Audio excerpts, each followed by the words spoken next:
So we're back on the student detail screen, and we have submitted the student's enrollment for this year.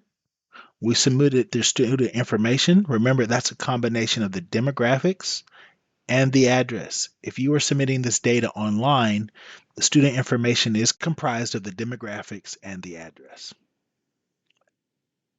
Now, we need to submit the student English language acquisition. Every student that's in grade TK or higher must have an English language acquisition, even if that status is to be determined. Okay? Now, before we populate our students' English language acquisition, let's go back to the presentation. This chart explains the flow of status for your English learner acquisition. Okay? This can be found in the CalPADS user manual. The business rules are described in the CalPADS data guide. So every student's English language acquisition starts with the home language survey. Every student in grade TK and above must receive a home language survey. Every student whose primary language is not English or American Sign Language must have a TBD status. If the home language survey result is English or American Sign Language, their status is EO, right? So you're either going to start with EO or TBD in CalPADS for every student, no exception. Your TBD status will identify that student as a student who needs to receive the initial LPAC. The results of that initial LPAC might lead that student to be IFEP or EL. The student will be an English learner or initially fluent English proficient. IFEP is a terminal status, nothing follows. Students who are EL may eventually become reclassified fluent English proficient, right? They're going to be RFEP'd. That is the goal for all our English learners. The reality is some students are never reclassified. If they age out, if they turn 22 and they're still EL students, then they receive an ADEL status if they're still in K through 12 education. EO is also a terminal status. Mistakes can be made, and the only correction to these mistakes is to use correction reason codes, and we'll show that in the demonstration. Correction reason codes can only be performed online.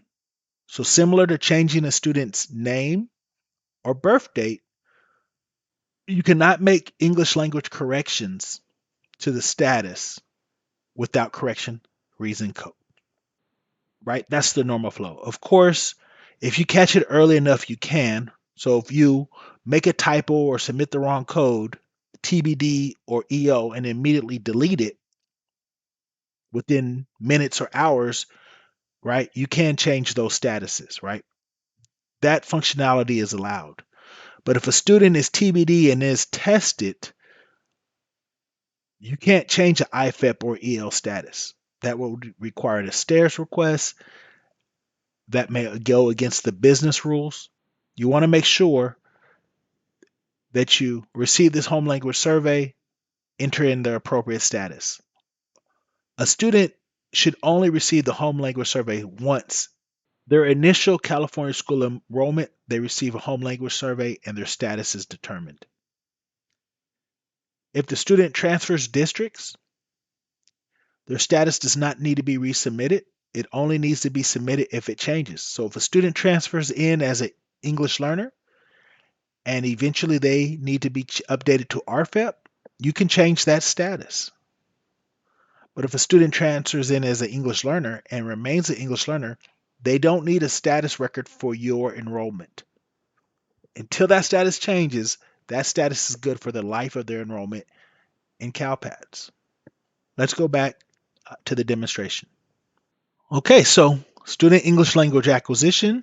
There are no records for this student. We want to add a record. We have a kindergarten student. Their primary language is going to be English only. The main reason for that, to be honest with you, is even in test, I cannot submit an English learner or IFEP student. So that really limits what we can demonstrate, okay? This information, IFEP and EL, comes as a result of CASP testing and is submitted through TOMS, right? No one in CalPADS is submitting EL or IFAP records. We don't have that authority. We don't have that privilege. That information comes automatically as a result of CASP testing. But for your TBDs and your English onlys, you would submit that, right? And so again, I want to reiterate, first, the student has a home language survey. If their primary language is other than English or American Sign Language, they get a TBD status. If it's English or American Sign Language, they get an EO status. The status date can predate the student's enrollment. If you perform summer testing for CASP and the status is determined before their first day of school, that is fine. And of course, if they're EO, their primary language should be English. So remember, historically the codes were 00. That's not appropriate anymore. Every language code is a 3-letter code. So how it says ENG English, that's the appropriate code. Primary language is ENG, okay? Again, online maintenance, the historical codes will show up. So when you search for English, you have to know that OO is retired. The 2-digit numeric codes are only for historical purposes. They are not valid. ENG is the valid code. Always look for the 3-letter alphabetic code. So we'll post this record. All right, so here it is. English language acquisition status start date is greater than the current system date. So I'm trying to say that this student's status is in the future. CalPADS won't let me do that. I can't predetermine this student's status. So that's a limitation.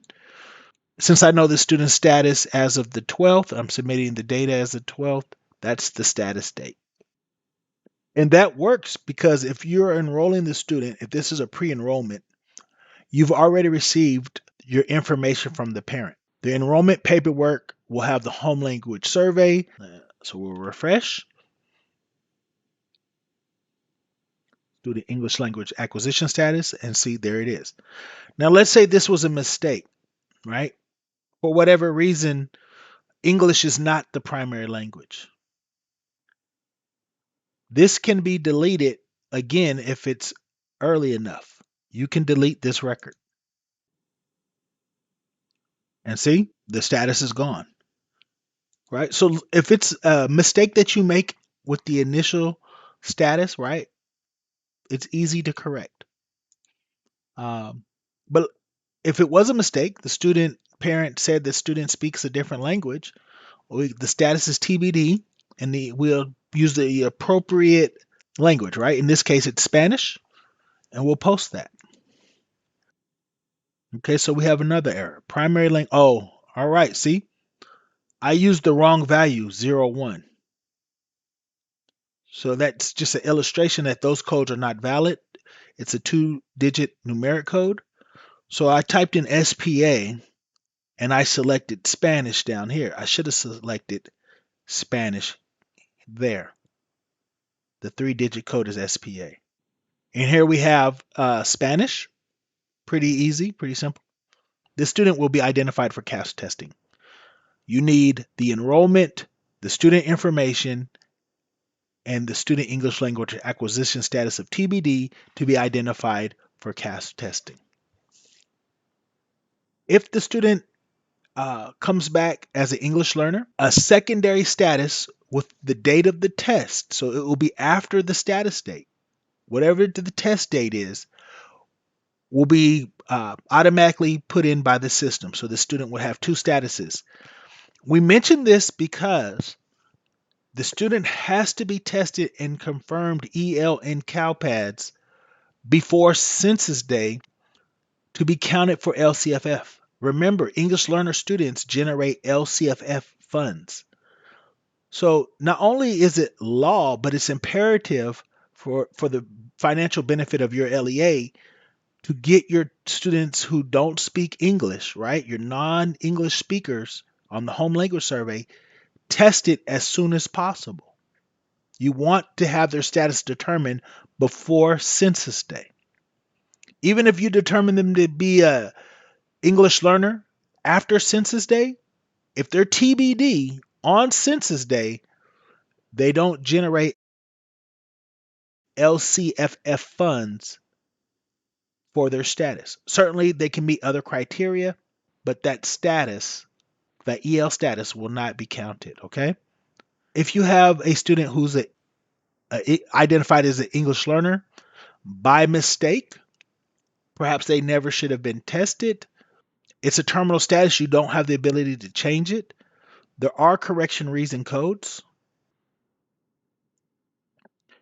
And the key with the correction reason code is you're not updating the existing status. You're adding a secondary status with the correction reason code, right? So here's your correction reason codes. If it was an EO student, you have evidence of non-English language. So then you would submit a TBD record and this correction reason code. We need to go from EO to TBD, and the reason is evidence of non-primary language.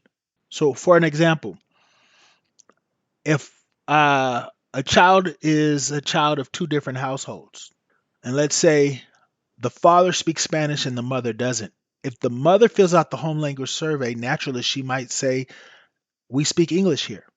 If the father fills out the home language survey, it might be Spanish there, right?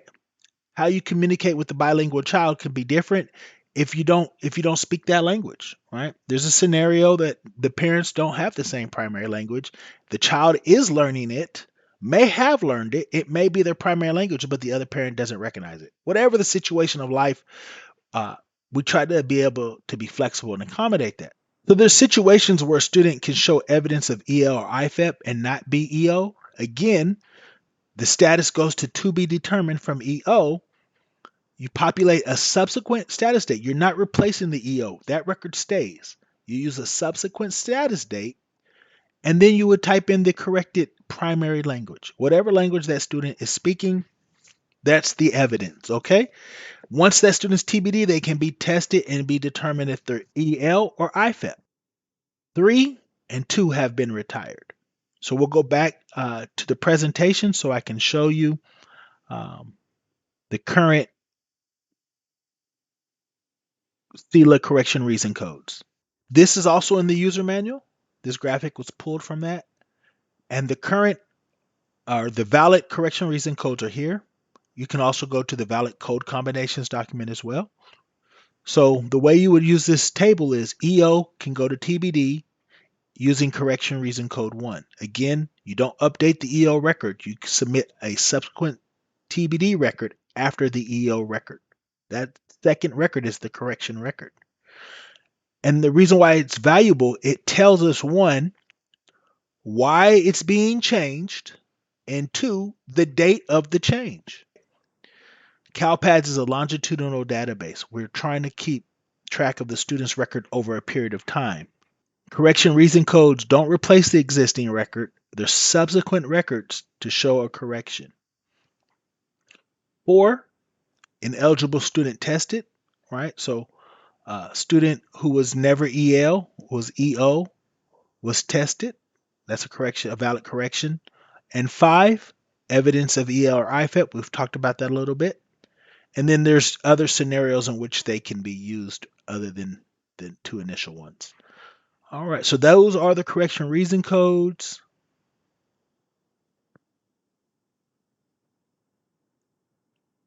And that is the SELA submission, or the Student English Language Acquisition submission.